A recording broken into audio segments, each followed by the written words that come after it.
Visión País es presentado por Universidad Politécnica y Artística del Paraguay, UPAP, Dale, Escuela de Gobierno y Políticas Públicas Norberto Bobbio. Buenas noches, bienvenidos a Visión País. Hoy queremos hablar de la libertad de prensa como pilar fundamental de la democracia. Venimos diciendo en estos últimos tiempos en nuestro programa que hay muy poca identificación de los ciudadanos paraguayos en relación con la democracia como sistema político y como sistema de convivencia social. A juzgar los resultados de las distintas encuestas, como la del Latinobarómetro, que es la más mencionada por lo menos en el ámbito económico y es la de mayor credibilidad en la región, que nos ubica en una posición que podría ser calificada crítica en relación con nuestro apego al sistema democrático. En ese contexto, por supuesto, la prensa juega un rol sumamente importante. Y cuando hablamos de la prensa, probablemente hoy tendremos que, digo bien, hacer también toda una clasificación atendiendo a los medios digitales y no solamente a, digamos, la prensa tradicional, prensa escrita, radial y televisiva. Me refiero cuando digo tradicional. Lo cierto y lo concreto es que cuando sometemos también a un análisis, sea a la prensa tradicional o a la prensa digital, si se nos permite utilizar el término, lo que tiene que ver propiamente con la formación de la ciudadanía, la responsabilidad de la prensa en la formación de la ciudadanía, encontramos una gama de grises y nos preguntamos, ¿por qué finalmente la libertad de expresión es necesaria para consolidar la democracia? Si en Paraguay no existiera la prensa, probablemente ni nos hubiéramos enterado, por ejemplo, en estos últimos tiempos, del denominado Nepo Baby, que es un caso. Después, obviamente, tenemos investigaciones periodísticas de gran envergadura donde se demostraron hechos de corrupción muy significativos, donde estuvieron involucradas altas autoridades gubernamentales.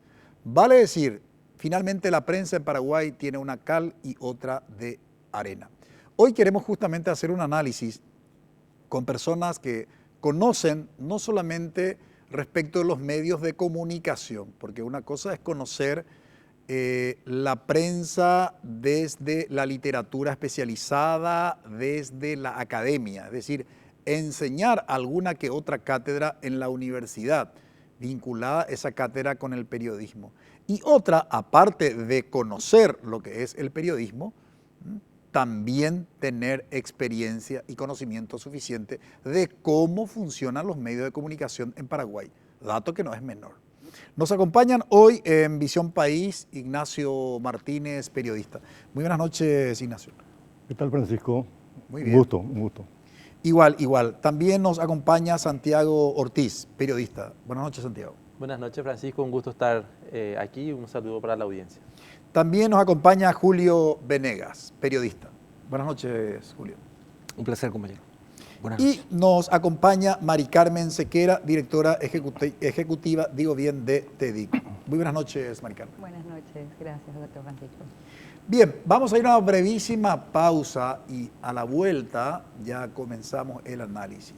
Tenemos que entender, obviamente, los juegos de poder que se entrecruzan en el ejercicio del periodismo paraguayo. Y esto me recuerda a lo que siempre que hablamos de periodismo, recuerdo a la audiencia de Visión País. Era la década de los 80, cuando la familia Bo finalmente tiene una holding, ¿sí?, de medios, canales de televisión, radio, prensa escrita. Fue el inicio, obviamente, ¿no? Después ya vinieron otros empresarios políticos, ¿no?, que les interesaba ser, entre comillas, propietarios de medios de comunicación. Y se preguntarán, ¿por qué entre comillas? Porque en realidad los medios de comunicación no tienen propietarios. Tienen, de última, responsables jurídicos de administrar. pero no son dueños, no es una propiedad la información. La información es hoy un derecho humano fundamental. Por eso la libertad de expresión es pilar fundamental de la democracia. Brevísima pausa.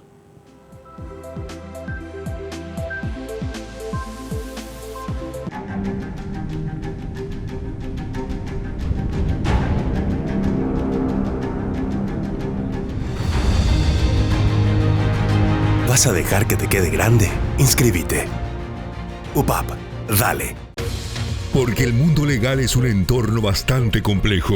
El Mercosur lamentablemente en los últimos 20 años se ha estancado. Tuvimos una estrategia muy, si querés, errónea en materia de cómo teníamos que crecer. Y creo que ahora hay un gran desafío porque el mundo ha cambiado. Con amplias gamas especializadas y abierto a diversas interpretaciones. Paraguay ha logrado construir una imagen de credibilidad en estos años que la posiciona como una de las estrellas nuevas en el firmamento de América Latina. El doctor Ricardo Saciain buscará la verdad en cada interrogante.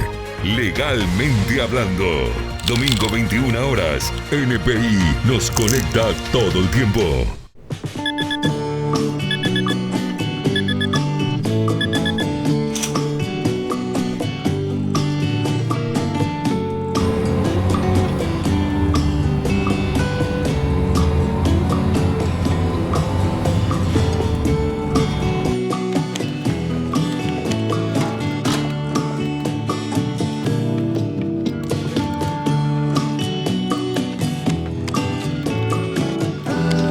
¿Vas a dejar que te quede grande?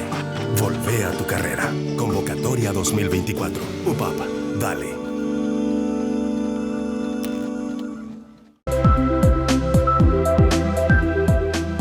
Si bien en Paraguay, según algunos estudios, y hoy lo vamos a confirmar, a ver si esos estudios realmente reflejan la realidad de los hechos, hay una penetración importante de lo digital y fundamentalmente de lo que circula dentro de la red de Internet. Tendríamos que preguntarnos si hasta qué punto eso influye en lo que hace el tema de la formación de la ciudadanía. Porque una cosa es que finalmente seamos parte de esta, digamos, interconexión, intercomunicación, de esta comunidad internacional de interacciones informativas, y otra es que finalmente eso permita y contribuya en gran medida a la formación ciudadana. En ese contexto, Ignacio, ¿cómo calificarías el rol de la prensa en Paraguay en lo que respecta al tema de la formación de la ciudadanía? Yo creo que hay que empezar a preguntarnos, Francisco, si hay un mayor poder de la opinión pública o sigue de alguna forma un equilibrio a favor de la opinión publicada, ¿verdad? Yo tengo mis reparos a la solidez de la opinión pública. Creo que nos falta mucho todavía, por ahí hay un crecimiento cualitativo, pero falta crecer en cantidad. Eso se puede percibir en un montón de ejemplos. Acabas de mencionar hechos de corrupción publicados por la prensa, pero no hay una reacción de la sociedad, no hay una reacción de la opinión pública. Creo que en este tema también habría que ver el rol de aquellos que dicen ser representantes de la sociedad civil, porque están muy pegados a la opinión pública, hasta qué punto favorece y hasta qué punto ayuda para que las cosas puedan mejorar. Lo mío es muy empírico. Sería bueno hacer un estudio, una cualificación del crecimiento de la opinión pública. Hoy la prensa, lastimosamente, Francisco, y hay que decirlo, está perdiendo audiencia. Cada vez hay menos lectores.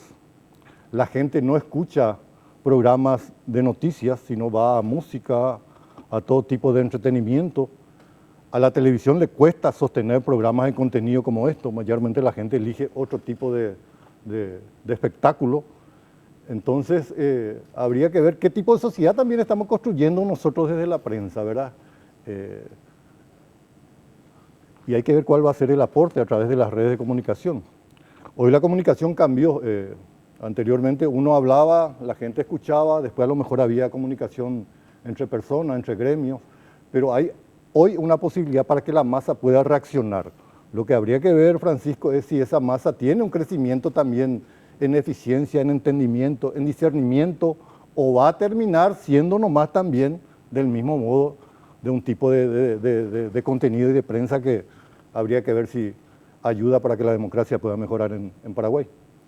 Algunos analistas hablan, cuando se refieren precisamente al rol de los medios de comunicación y particularmente a los programas que se emiten en los medios de comunicación tradicional, utilizan la metáfora de las sectas religiosas, ¿no? ¿Por qué de las sectas religiosas? Porque justamente pareciera que cada programa tiene sus adeptos, ¿no? O sea, no se piensa hoy por hoy, según algunos analistas, ¿verdad?, en hacer un programa inclusivo, sino un programa que definitivamente tiene un target, ¿verdad?, un público definido, ¿verdad? Entonces uno dice, a ver, se habla de libertad de expresión, ¿no?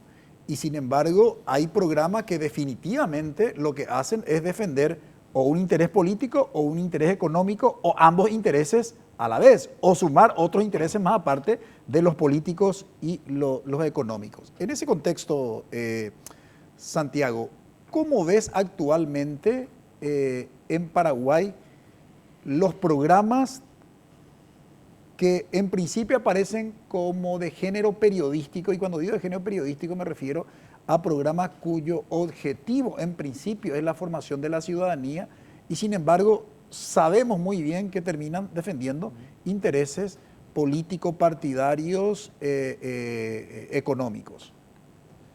Francisco, es complicado catalogar desde la posición nuestra como organización, como sindicato de periodistas del Paraguay, cuál es un buen y un mal periodismo. En realidad nosotros creo que tenemos que hablar del modelo de negocios hoy por hoy, de lo que es la prensa, porque es muy fácil cargar la canasta de los dueños de los medios sobre los trabajadores de los medios que están haciendo periodismo. Finalmente, quienes utilizan los medios de comunicación para defender sus intereses económicos, para defender sus intereses políticos, son los propietarios de los medios. Y si vamos a la calidad de la información que le estamos ofreciendo a la gente, que también está muy deteriorada, tenemos que hablar del modelo de negocio también. ¿Por qué? Y porque voy al caso que tenemos acá. Ignacio o Julio, cuando ejercían el periodismo en el día a día, digamos, Julio, yo recuerdo coberturas que hacía en Fuerzas Armadas, por ejemplo, que fue una de sus áreas de cobertura, y él podía especializarse en eso. Tenía tiempo de llegar a la redacción, de contrastar fuentes, de revisar antecedentes, etc. Esa realidad hoy no existe.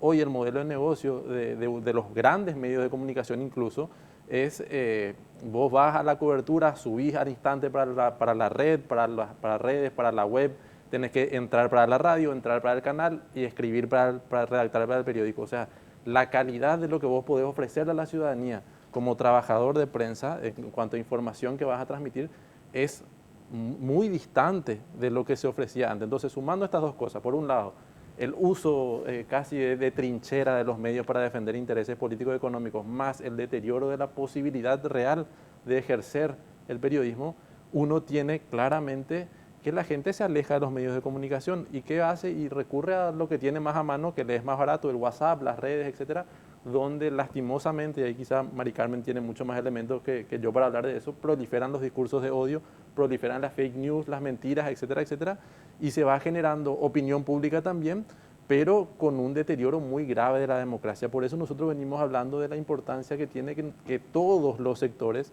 hagamos un pacto de defensa de la libertad de expresión y por ende de defensa de la democracia.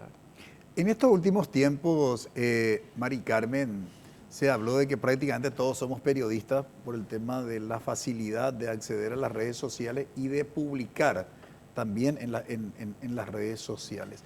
¿Cuáles son, digamos, los riesgos de esta, por un lado, oportunidad, posibilidad de ejercer nuestra ciudadanía a través de las redes sociales, pero por otro lado, no veo tampoco ahí que los ciudadanos tengan alguna capacidad como para poder discernir las informaciones que circulan digamos, en las redes sociales, como para decir, esta noticia no es falsa, porque la fuente es confiable. Generalmente no se cita ninguna fuente, ¿verdad?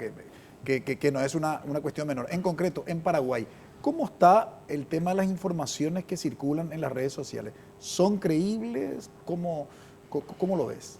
Bueno, yo creo que ahí sumo lo que ya decía Santiago, ¿no? Que habla de justamente... nos estamos conectando a una internet, ¿verdad? Que anteriormente parecía que era buena, pero porque había muy poca gente, ¿no? Y ahora donde la población se está conectando, está trasladando sus estructuras conservadoras de conversación. O sea, no es algo nuevo. La desinformación, el discurso de odio no es nuevo. Lo que está pasando es que estas grandes plataformas que tienen este modelo de negocio, que es otra capa de complejidad cuando estamos hablando de mitigar la desinformación, el discurso de odio, los esfuerzos que están haciendo los medios, la prensa, los periodistas para buscar conectar contenidos de calidad, incluso vamos a suponer que sea rápido. Lo que está pasando es que el modelo de negocio de estos responsables, estos intermediarios de Internet, que son por un lado las proveedoras de Internet, que son las que tienen territorio en Paraguay, y es un poco más fácil de poder judicialmente regularlas, ¿no? En este caso podemos hablar de violaciones de principio de neutralidad de la red, que es un principio donde obliga a que los datos o los paquetes de datos tengan el mismo recorrido y la misma calidad, o sea que no es que te estén bloqueando. ¿Qué significa eso? De que cuando yo me conecto a Internet, yo bajo mi libertad de expresión y mi libertad de acceso a la información puedo elegir qué fuente voy a estar consumiendo. Entonces yo como ciudadana digo, bueno, voy a usar WhatsApp, pero también voy a usar Facebook, también voy a usar la página de Telefuturo, así, voy a crear todos los lugares donde yo quiero entrar. ¿Qué pasa con un país que no tiene capacidad de pago y específicamente mujeres que no tienen capacidad de pago en Internet? Lo que hacen es conectarse con paquetes de datos pequeños y lo que hago es simplemente a través de WhatsApp. Entonces, todo el esfuerzo de políticas públicas, donde están sus campañas que pagan y pautan a Meta, Facebook y compañía, un dineral cobran estos intermediarios para que las políticas públicas del Estado vayan a Internet, para que los medios también que incluso pautan y hacen videos, al mismo tiempo tienen que hacer otros videos para TikTok que tienen que ser más rápidos, tienen que hacer un reel distinto porque su contenido en Instagram es otra gente. Entonces, el periodista está todo el tiempo expuesto a generar contenidos muy versátiles, pagando, pero tu población se conecta solamente a WhatsApp, porque tiene WhatsApp gratis. Eso es lo que está pasando.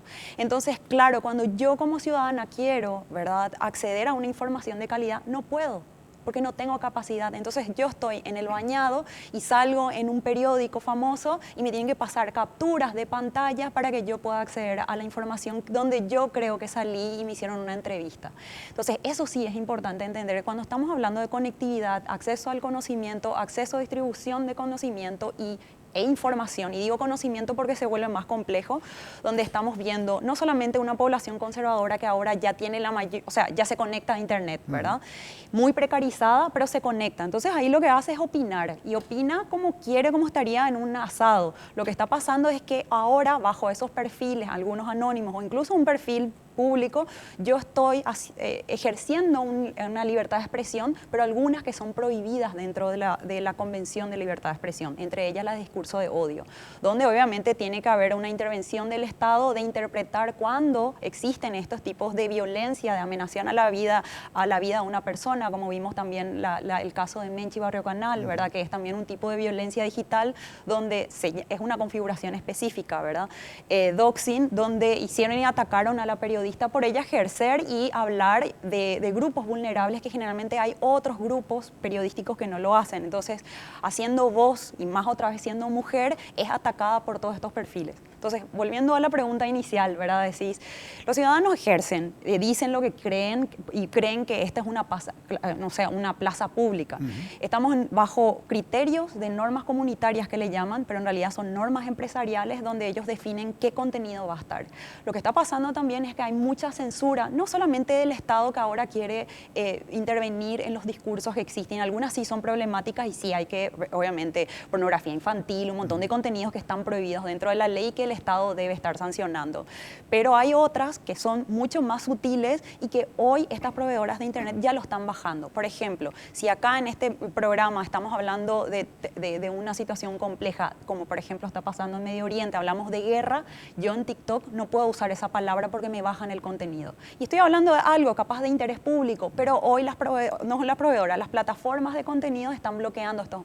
Entonces, cuando hablamos de desinformación y estamos hablando de control de contenido, hay veces que pensamos que solamente es en Paraguay, pero cuando hablamos, creemos que las herramientas son lugares donde yo estoy publicando mis contenidos y son réplicas.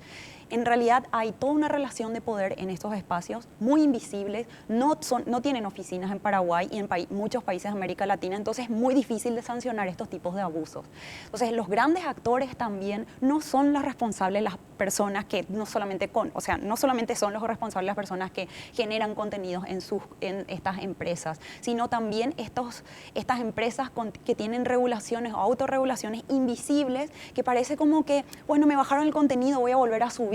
No hay ningún cuestionamiento diciendo por qué me bajaron el contenido, quién es esta empresa para bajar, dónde puedo apelar, dónde está el debido proceso, dónde está mi libertad de expresión. Mi libertad de expresión, por un lado, en este caso, de levantar contenido, y mi libertad de expresión de poder acceder a la información, que es lo que hablábamos, decíamos, es tan difícil crear contenidos también en Internet, donde si estas empresas no pagan, o yo como persona, sociedad civil, quiero llevar un contenido de calidad, si yo no pago y no aparezco en los algoritmos de intereses, o sea, tengo que hablar quizás para la población de Paraguay, hablar de cuestiones como más básicas, capaz de moda, de otros tipos de interés que no solamente están en Paraguay, sino en toda América Latina. En Brasil tenemos el mismo problema. Los amigos de Brasil dicen, tenemos en medio de programas de chisme, tenemos que hablar de cosas de políticas públicas o de interés público, porque está muy difícil tener la atención por la calidad, ¿verdad?, de la información, y también las dificultades que hoy tenemos con estos actores invisibles, que a veces cuando pensamos, ¿verdad?, Internet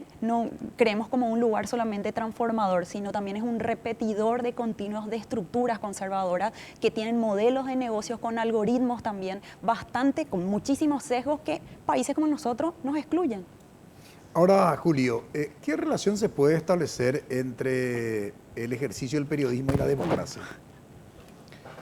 Bueno, primero quiero más o menos entender esa decepción, ese desencanto de nuestra población con lo que llamamos democracia.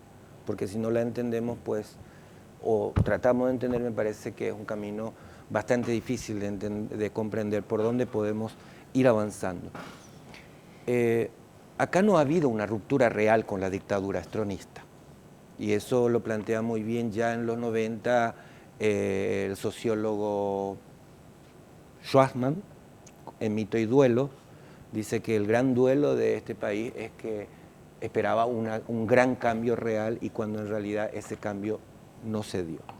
Acá ha habido una ampliación gigantesca de las formas económicas del estronismo. Latifundismo, reexportación, triangulación, exportación en bruto, y entonces los grupos económicos que nacieron, crecieron durante el estronismo, hoy campean este país, incluyendo al más visible hoy, que es el señor Horacio Cartes, que ha podido cohesionar a, digamos, todo ese negocio del tráfico, legal o ilegal. Es muy importante entender esto, porque el desencanto, en realidad, la democracia no puede ser ejercida como un concepto abstracto a tu bienestar. Si nosotros no sentimos que crecemos realmente, que nuestros hijos van a escuela segura, que nuestra gente tiene vivienda, que no estamos viviendo en esos lugares inundables, que es lo que se masificó después de los 90, con la gran migración campesina, entonces me parece que muy difícilmente le podemos decir a la gente, mira, creen en la democracia. Porque esto no es democracia, ojo. Para mí esto no es democracia. Es decir, democracia básicamente es gobierno del pueblo. Este es un gobierno oligárquico horrible, tremendo, de patrones. Patrones que se volvieron políticos para asegurar el Estado y sus negocios. Por la mayor parte porque o directamente trabajan con el Estado, ¿verdad?, o directamente necesitan capturar el Estado para que sus avionetas bajen a las estancias, de ahí se empaqueten la cocaína en las barcazas, que las barcazas vayan Made in Paraguay, ¿verdad? Entonces, son una forma de acumulación reestronista lo que vivimos, súper estronista, que ha vaciado la industria, el procesamiento, que su sistema tributario es recesivo, nos cobra a todos igual por igual 10-12%. Entonces, en ese marco, ¿qué es lo que tenemos? Una gran acumulación mediática en los sectores que crecieron fundamentalmente durante ese modelo, ¿verdad? Es un modelo de economía estronista. Al no tener, digamos, una ruptura real, sistémica, con la cultura de acumulación estronista, y los patrones se imponen de una manera absolutamente arbitraria, ¿verdad? Y aparecen sus capataces como Yamil Esgay, cerrando o golpeando trabajadoras o diciendo que me importan ustedes, como el Bachi Núñez, pero ese tipo de gente ha estado en todo este periodo. Cale Galaverna asumiendo que había robado las elecciones impunemente y cagándose de risa de todos nosotros. Es decir, ese es el lugar en donde nosotros miramos, hacemos y observamos, cada cual desde nuestro lugar, un proceso que en vez de cortarse, se ha ampliado. Entonces, hoy es un estronismo remasterizado, ¿verdad? Su mismo clima de prepotencia, de hostilidad, de desigualdad, gigantesca desigualdad. Entonces, en ese marco, ¿qué es? Hay que batallar la comunicación desde distintos lugares, hay que seguir batallando. Los grupos grandes corporativos van a seguir metiendo sus programas de mierda, son programas de mierda. Repasador es un programa de mierda, pero déjenme de joder. Cómo nuestra gente va a ir durmiendo frente a esa historia de odio, que odia a los trans, a los travestis, al liberal, al zurdo, al comunista, y vos te vas a dormir porque no tenés otra opción, no tenés cable, no tenés internet, como dice la compañera, full, no podés. ¿Quiénes son otra vez las personas o la gran masa que consume ese tipo de programa? ¿Quiénes? La gente más pobre, que no tiene otras opciones, no tiene Netflix, no tiene esto, no tiene... Y se van a dormir con ese tipo de programa. Digo ahora, porque es criminal lo que hacen, Pero tiene la venia del patrón. El patrón te dice, yo sé, yo conozco eso. Y lo hemos combatido muchísimas veces y hemos discutido con compañeros todo este tema de la política editorial de los patrones. Entonces, ese es el lugar. El lugar es que una línea del estronismo, que es la línea del tráfico, que se instaló durante el estronismo, eso se amplió sobremanera y están metiendo un capital gigantesco, incuantificable, y compran medios de producción, compran esto, compran aquello, y meten por todos lados y están destruyendo nuestra base social y nuestra posibilidad de decir no. Muchísima gente hoy se está afiliando al Partido Colorado. ¿Por qué? Porque el gran patrón le dice que no hay movilidad económica fuera del Partido Colorado. Incluso le llevó, creo que a esta secretaria general de la Juventud Liberal, ¿verdad? Lo afilió como mostrando que sin ellos este mundo no pasa. Entonces, ese es el lugar donde estamos discutiendo. ¿Qué tipo de periodismo tenemos que hacer para discutir y tratar de abrir una brecha a lo que yo llamo un momento hegemónico, estronista y traficante? Para mí es la gran discusión. ¿Cómo lo hacemos? Para mí es una gran discusión. Quiero dejar ahí y volver sobre ese tema, me parece central hoy en el análisis. Debo cumplir con mis anunciantes, dejando precisamente este desafío. ¿Qué tipo de periodismo se debe ejercer en Paraguay para consolidar la democracia? ¿Y cuáles son los límites de ese ejercicio del periodismo? Esto no es una cuestión menor. No estoy hablando de la necesidad de poner límites al periodismo, pero de hecho el periodismo tiene unos límites, sin lugar a duda. ¿Cuáles son esos límites? De eso hablamos a la vuelta de la pausa.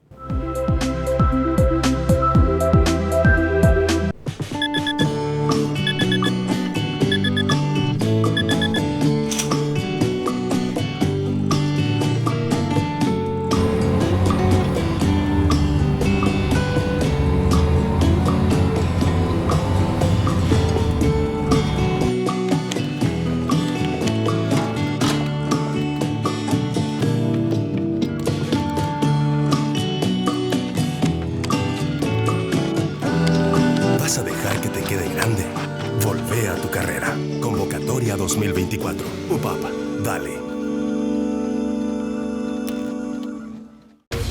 Porque el mundo legal es un entorno bastante complejo.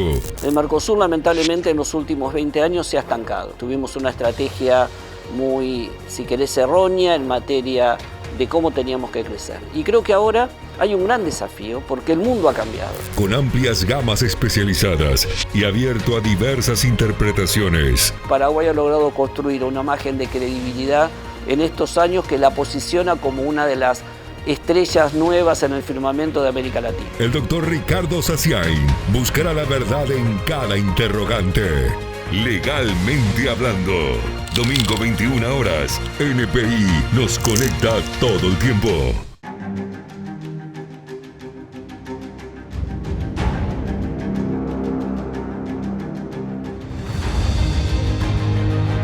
¿Vas a dejar que te quede grande? Inscríbete. UPAP, dale.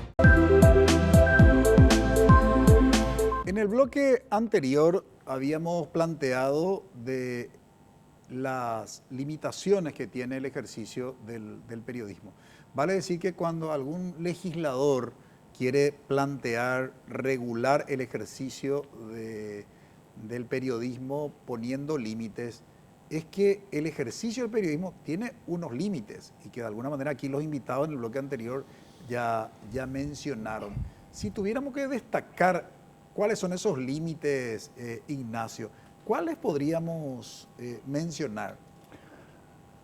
Creo que la Constitución es bien sabia, Francisco. El artículo 26 garantiza la libertad de prensa, no hay delito de prensa, sino delitos cometidos a través de la prensa. El artículo 27 que habla que los medios son de interés público, que habías dicho, y la calidad de la información que está puesta en el artículo 28, ¿verdad? La responsabilidad es individual, ¿verdad? Yo creo que el mayor logro y lo más grande que tenemos es nuestra libertad de decidir qué decir y qué hacer. Pero también esa libertad tiene una consecuencia.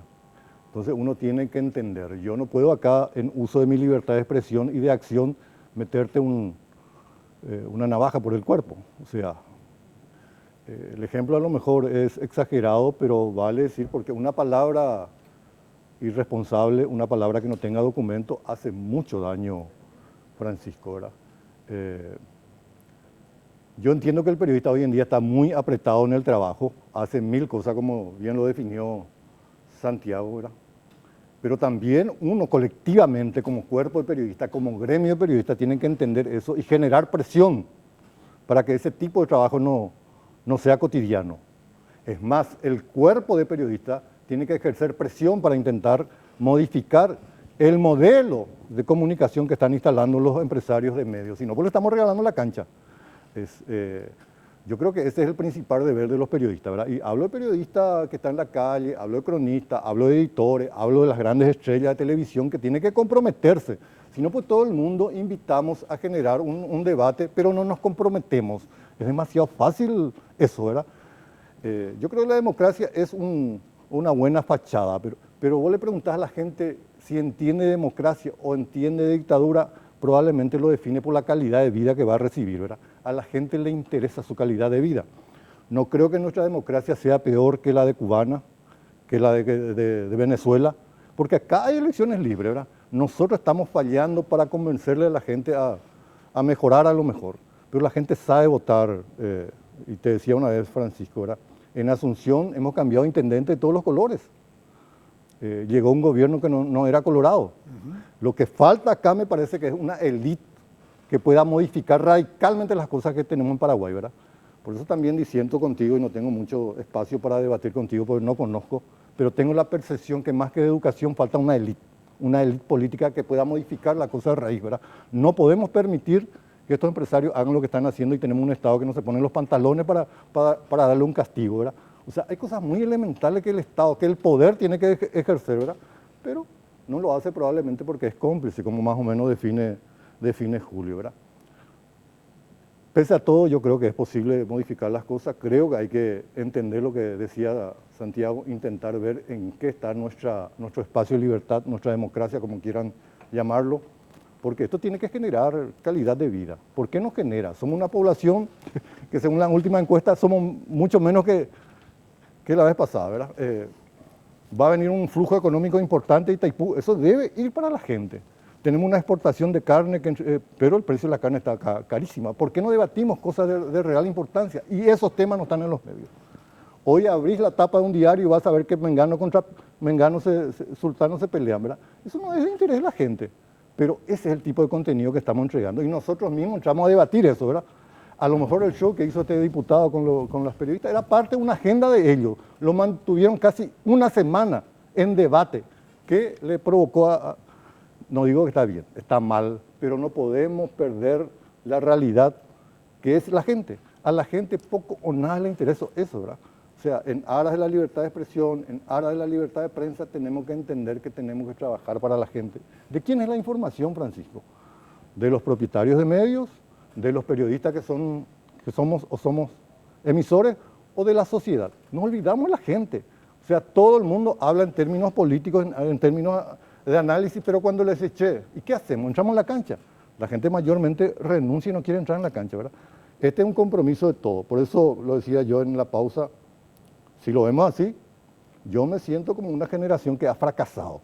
Si 30 y tantos años después seguimos culpándole a Stroessner de la situación, o sea, hay una alta cuota de responsabilidad de nosotros. Todas las sociedades de este continente pasaron por dictadura, pero ellos tuvieron un proceso diferente. No creo que los argentinos sean mucho más que nosotros, no creo que los bolivianos tengan más que nosotros, no creo que los chilenos sean más que nosotros, les respeto. O sea, hay una, lo decía Felipe González, una vez me acuerdo, era cronista yo de ABC, empezaba, él vino acá y le preguntan cuál fue el éxito de la transición española.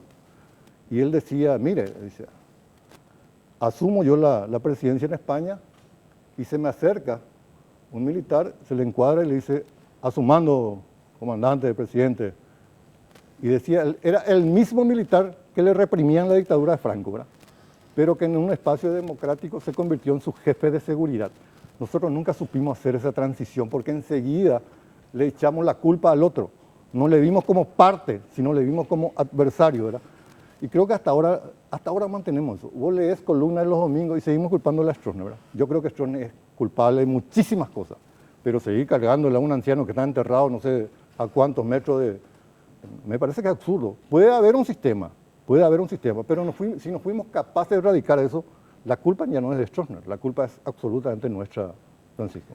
Ahora, este tema de la élite, por supuesto, sería interesante alguna vez debatir, ¿verdad? Porque dentro de la historia paraguaya nosotros tuvimos una élite que precisamente Raúl Amaral, el gran historiador argentino, más paraguayo que cualquiera de nosotros, ¿verdad? Por su compromiso con el Paraguay, llamaban los novecentistas, ¿verdad? Todos aquellos que nacieron después de la Guerra de Guazú y que asumieron, digamos, el periodismo también como profesión, pero también la actividad político-partidaria y más allá de las diferencias ideológicas, ¿sí? que tenían. Sin embargo, se comprometieron como intelectuales para la transformación del país después de la hecatombe de la guerra del 70, ¿no? Después, a mi modo de ver y de comprender, no tuvimos otra élite en Paraguay, ¿verdad? ¿Por qué nos cuesta tanto, ¿sí? la construcción de una élite en el sentido de compromiso de transformación de la sociedad paraguaya, Santiago? Y antes de entrar en eso, Francisco, me gustaría sumar un elemento más a lo que hablábamos en el bloque anterior, que era básicamente una descripción de escenario bastante complejo. ¿Cómo no? A todo esto que se estaba describiendo, que sumó muy bien Julio el modelo de país en general que tenemos, se suma también una situación que para nosotros es sumamente grave, que es la violencia contra los colegas. O sea, hay una situación permanente de violencia en mayor o menor grado que se extiende por todo el país y que afecta también la libertad de expresión. Nosotros tenemos 21 colegas comunicadores asesinados desde 1991 hasta hoy. No es un dato menor, es una cifra sumamente elevada para nosotros. Y no es que los casos fueron hace 10, 15 o 20 años, sino que hace 2 años tuvimos compañeros también asesinados en la zona de Pedro Juan Caballero. De hecho, es la zona de frontera de Paraguay es considerada como una zona silenciada por la Relatoría de Libertad de Expresión de la Comisión Interamericana de Derechos Humanos. Entonces, es muy importante que nosotros también pongamos foco en eso y en torno a lo que, ligando, digamos, con lo actual. Hay, creo, dos elementos que son fundamentales, o tres elementos sobre los cuales nosotros como organización venimos trabajando y que creemos que es sumamente clave para empezar a aportar, digamos, como desde el periodismo. Por un lado, es garantizar la seguridad de los compañeros, ¿verdad? Por este tema que decimos. O sea, acá tenemos desde concejales, intendentes, gobernadores que agreden libremente o mandan a agredir a periodistas, como así también poderes fácticos, porque hay que entender que el periodismo no solamente tiene que ser contrapoder del poder institucional, sino también del poder fáctico, que es lo que muchas veces nosotros nos olvidamos de nuestro ejercicio periodístico, ¿verdad? Los grandes gremios de la producción, los latifundistas son poderes fácticos en el país y nosotros también tenemos que hacer contrapeso a esos sectores. Esos sectores también actúan con violencia contra colegas. También tenemos esa realidad que se extiende por todo el país y que es necesario una política pública. Nosotros estamos impulsando una propuesta de ley de protección a trabajadores de prensa, trabajadores de la prensa, para garantizar la vida y la seguridad de los colegas para poder desarrollar de la manera más segura posible el periodismo. Otro elemento que para nosotros es clave y que hace rato Ignacio citaba los elementos que mencionaba la Constitución en torno a la libertad de expresión, es el tema de la pluralidad. El pluralismo que está mencionado también en la Constitución Nacional, en la práctica el Estado paraguayo no tiene ningún elemento para garantizar ese pluralismo. Entonces tenemos un oligopolio mediático donde, si bien abrimos los diarios y vemos que hay dos grupos quizá o tres grupos que se disputan o que tienen miradas diferentes, lo hacen desde una misma mirada en cuanto a su composición social. O sea, son sectores empresariales que muchos provienen de acumulaciones fraudulentas o acumulaciones legales pero no legítimas, etcétera, pero que tienen esa mirada. No hay ningún sindicato, no hay ninguna organización campesina que tenga realmente acceso a un medio de comunicación que pueda tener un alcance masivo. Nosotros somos un gremio de trabajadores de prensa que no tiene posibilidad de acceder realmente a una posibilidad de expresarse en un medio de comunicación sostenible. Hay experiencias, hay iniciativas, es cierto, la sostenibilidad de eso es muy limitada y es importante que nosotros discutamos que el Estado tiene que tener políticas para garantizar la sostenibilidad de otras voces. Porque nosotros tenemos una ley de telecomunicación que limita las radios comunitarias, las acogota y las ha dejado morir. Y además de eso, el Estado no tiene, o sea, el Estado lo que podría hacer es repartir su pauta más democráticamente, lo que hace es concentrar su pauta en unas pocas manos y profundizar ese oligopolio mediático. Entonces ahí tenemos ya dos elementos: falta de seguridad, falta del pluralismo, y un tercer elemento que nosotros, que es evidentemente nuestro rol principal como organización, que es garantizar mejores condiciones para el ejercicio del trabajo de prensa, que nosotros venimos insistiendo en torno a eso, en ampliar nuestra base misma, porque nosotros, el periodismo no se ejerce solo, o sea, el periodista no va a la calle solo, va con su camarógrafo, va con su fotógrafo, va con el chofer, va con el productor, etcétera, etcétera, que finalmente nosotros no podemos justamente autopercibirnos como élite y creer que ejercemos periodismo por encima de la sociedad y del resto de los trabajadores, sino al contrario, nosotros tenemos que pelear por mejorar las condiciones nuestras y de todos los demás trabajadores también, para poder ejercer o brindar información de calidad y ejercer un periodismo de mucha mayor calidad. A partir de eso, ¿qué podemos aportar? Y sí deberíamos aportar mucho más a la discusión de la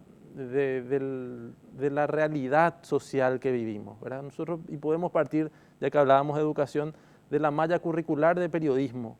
¿Cuántas horas de realidad social uno tiene cuando uno va, incluso que no todo, y está bien que así sea, que no sea necesario tener un título para ejercer el periodismo, pero cuando uno va a formarse en la universidad, ¿cuántas horas de realidad social tiene?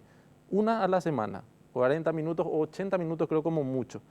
Pues el resto es otra cosa, pero vos trabajás o la posibilidad que vos tenés de aportar es a partir de cuestionar esa realidad social, ¿verdad? Decía en la jornada de las comunicaciones del Papa en las últimas: vayan, oigan y vean y escuchen con los oídos del corazón, decía en las últimas jornadas de las comunicaciones del Papa Francisco, y hoy estamos cada vez también más alejados de eso. Nosotros no interactuamos con esa realidad social, se está perdiendo la esencia del cronista, del estar en la calle, del ir al lugar, lo hacemos mucho más de escritorio, y no ponemos en tela de juicio los intereses que están por detrás de esa opinión publicada, que se enmarca simplemente en una disputa política partidaria entre 2 o 3 facciones y deja de lado discutir el tema tierra, deja de lado discutir el tema de derechos laborales, deja de lado discutir el tema de cómo hacemos para que todo el mundo tenga trabajo y que el que trabaja pueda vivir de su trabajo efectivamente y vivir dignamente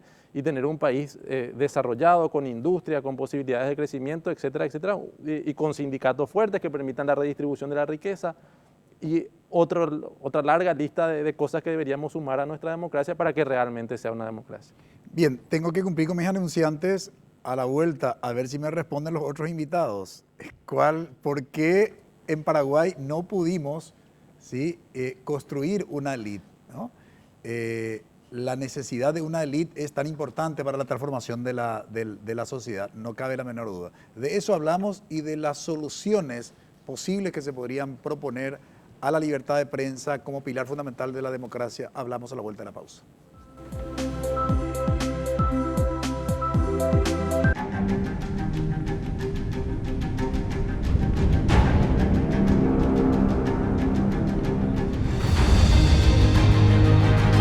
¿Vas a dejar que te quede grande? Inscríbete. UPAP, dale. Para mantenerte al tanto de los sucesos más resaltantes del día. Lo que está diciendo la viuda de Marcelo Pecci es que confía en Estados Unidos y en Colombia para que investiguen el magnicidio. Y está desmintiendo y refutando lo que dijo aparentemente el fiscal general del Estado. Es durísimo. Fito Cabral, Gabriela Sosa y Dante Melgarejo te presentan La Jornada. En Paraguay, según las cifras oficiales, cada vez se hace más difícil ser madre. La Jornada, lunes a viernes, 20 y 30 horas, NPI nos conecta todo el tiempo.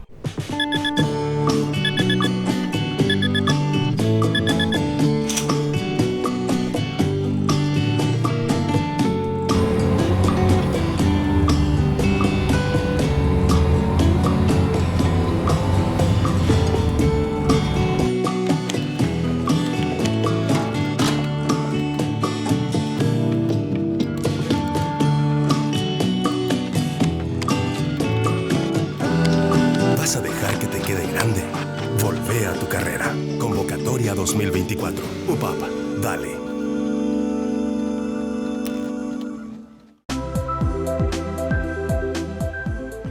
Quedó pendiente la pregunta en el bloque anterior, Mari Carmen, del tema de no sé si vas a coincidir conmigo, la necesidad de una élite, ¿no?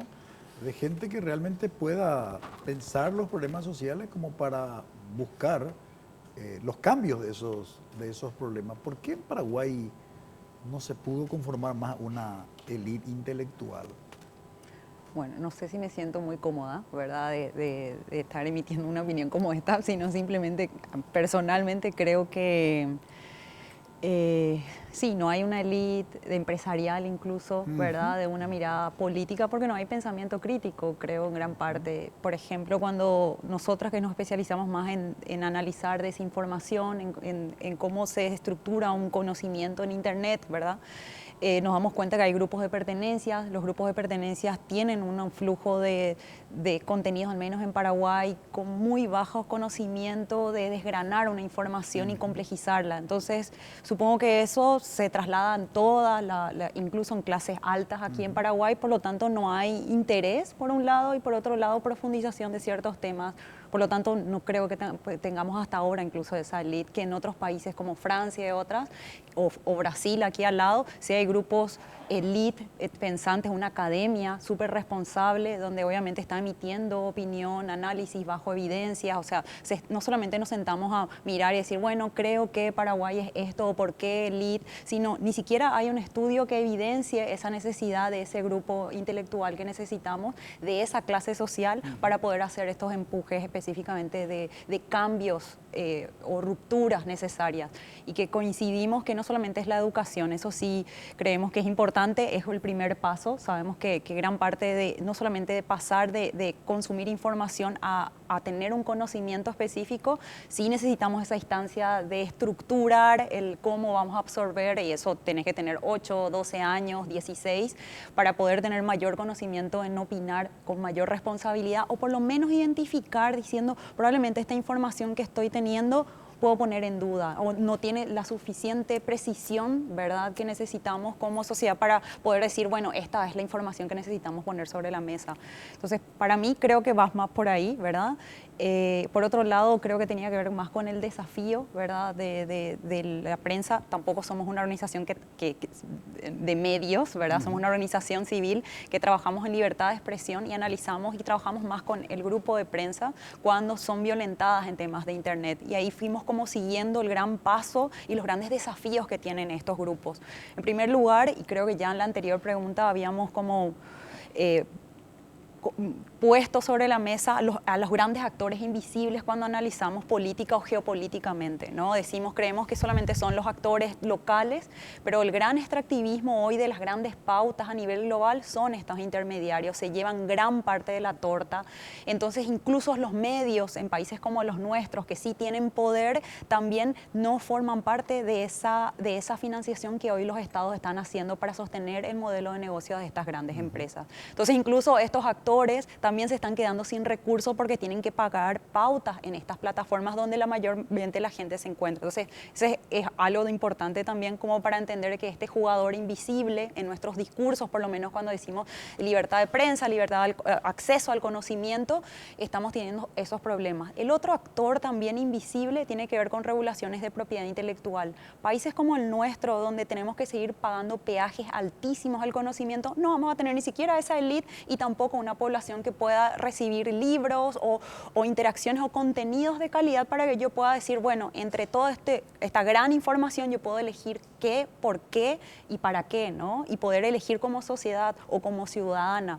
Lo que estamos teniendo es ese grave problema de propiedad intelectual, del extractivismo de estos actores y por sobre todo ese modelo que también tiene que ver con que por más que digamos calidad de información, ¿verdad?, como hablábamos al principio, estamos viendo que estos algoritmos no solamente están censurando, sino de que lo que está pasando es que este modelo está obligando a que los periodistas y los medios de comunicación tengan que hacer títulos desinformantes o incompletos o que sugieran otra información para poder generar clic, porque lo que está pasando es que estos algoritmos priorizan el morbo, se mueven más, no es que dicen vamos a priorizar el morbo en su prompt, sino lo que hacen es, miren, vamos a priorizar los contenidos que la gente hace más clic, y el que hace más clic finalmente es una información mucho más efímera o quizás sea alguna mucho más sensacionalista, y lamentablemente todo el modelo se tiene que mover hacia ese tipo de contenido, porque si no, no tienen visitas a sus contenidos, no hacen clic, pierden también.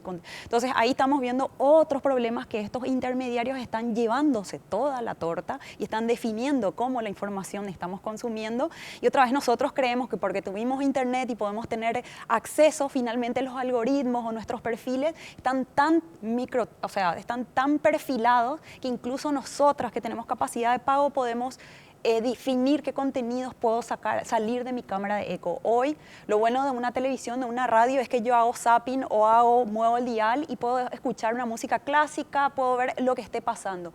Hoy, con mis perfiles dentro de Internet, yo no puedo salir. Si yo hoy hablo solamente de deporte, voy a solamente recibir información de deporte. El día que yo quiera hablar de otro tema, no podré, hasta que le tenga que desentrenar otra vez a mi algoritmo. Entonces, lo que vemos es que el gran desafío de la prensa no es solamente llegar a la población, sino es la importancia del Estado como países tan limitados como el nuestro, con tanta poca institucionalidad, tengan la capacidad de regular a estos actores que no tienen territorio en el país, que incluso mirar esa mirada mucho más regional como hace la Unión Europea y dice estos abusos se sancionan, ¿verdad?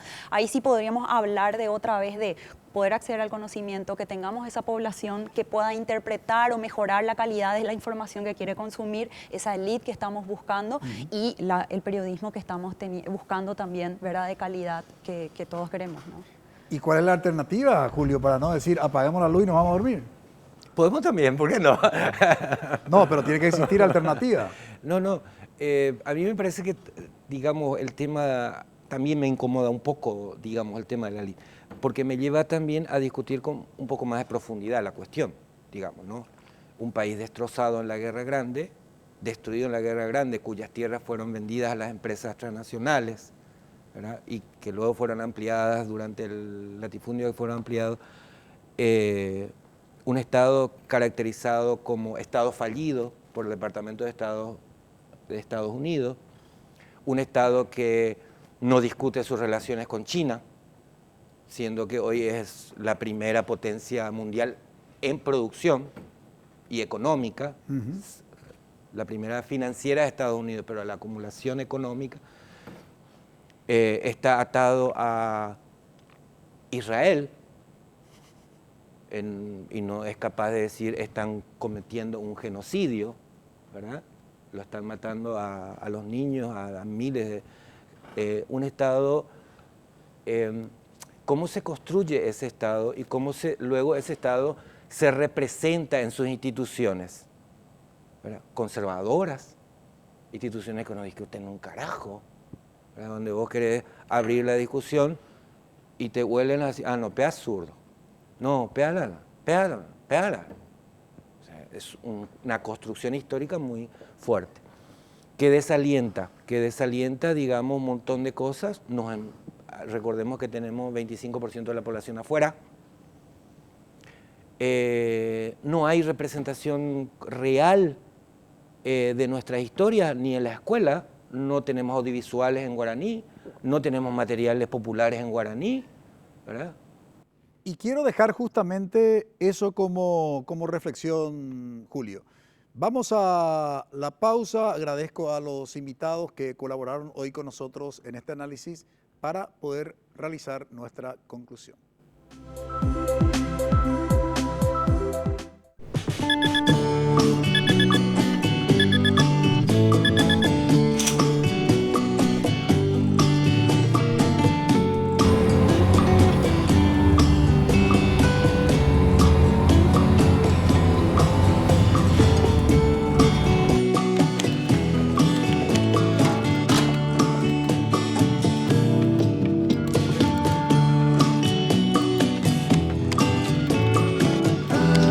¿Vas a dejar que te quede grande?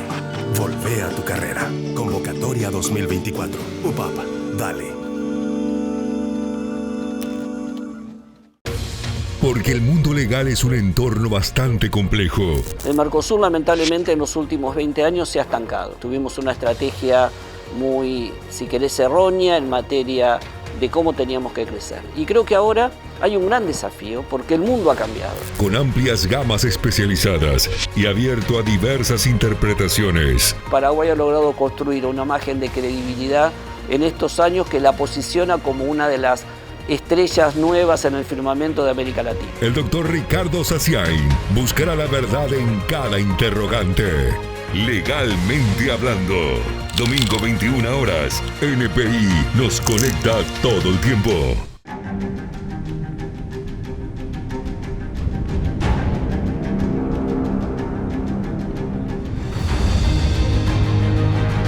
¿Vas a dejar que te quede grande? Inscríbete. UPAP, dale. La libertad de prensa se considera un pilar fundamental para poder consolidar el sistema democrático, porque precisamente la libertad de prensa, en su sentido más amplio, que es la libertad de expresión, es un ejercicio ciudadano y es un derecho humano fundamental. Sin prensa, sin el pleno ejercicio del derecho a informarse, es impensable la democracia.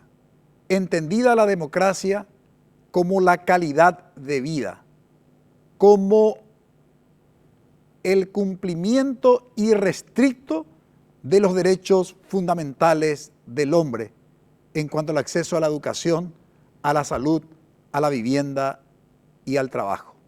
De eso se trata la democracia y de eso se trata cuando hablamos de la libertad de prensa y de la libertad de expresión. Finalmente, que descansa en la educación. Sin educación no hay democracia, sin educación no conocemos los derechos y sin educación no podemos ejercer la ciudadanía. Agradecemos su preferencia, que todos tengan un buen inicio de semana. Buenas noches. Visión País es presentado por Universidad Politécnica y Artística del Paraguay, UPAP. Dale, Escuela de Gobierno y Políticas Públicas Norberto Bobbio.